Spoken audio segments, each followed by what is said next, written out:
সম্মানিত আলেম ওলামা, আসসালামু আলাইকুম, যারা আজকে এখানে উপস্থিত হয়েছেন আর উপস্থিত হয়েছেন এই বর্তমান সংকটে যারা আমাদেরকে নেতৃত্ব দিয়ে বাংলাদেশের মুক্তির সংগ্রামকে সেই ৭১ সাল থেকে শুরু করে শহীদরা যে পথ আমাদেরকে দেখিয়েছিলেন, ৪৭ শহীদরা আমাদেরকে পথ দেখিয়েছিলেন, ২৪ শহীদরা আমাদেরকে যে পথ দেখিয়েছিলেন, সে পথেই নেতৃবৃন্দ আমাদেরকে নিয়ে যাচ্ছেন।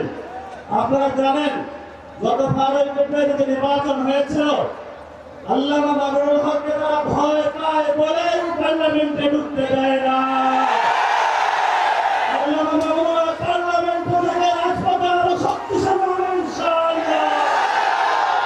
আমরা এক আল্লাহ ছাড়া কাউকে ভয় পাই না।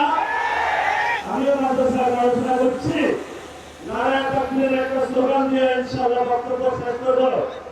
বাংলাদেশে আমরা যতদিন জীবিত থাকবে, বাংলাদেশের যতদিন থাকবে, নারায়ণ তাকবীরের স্লোগান চলবে ইনশাআল্লাহ। নারায়ণ তাকবীর, তাকবীর, নারায়ণ তাকবীর।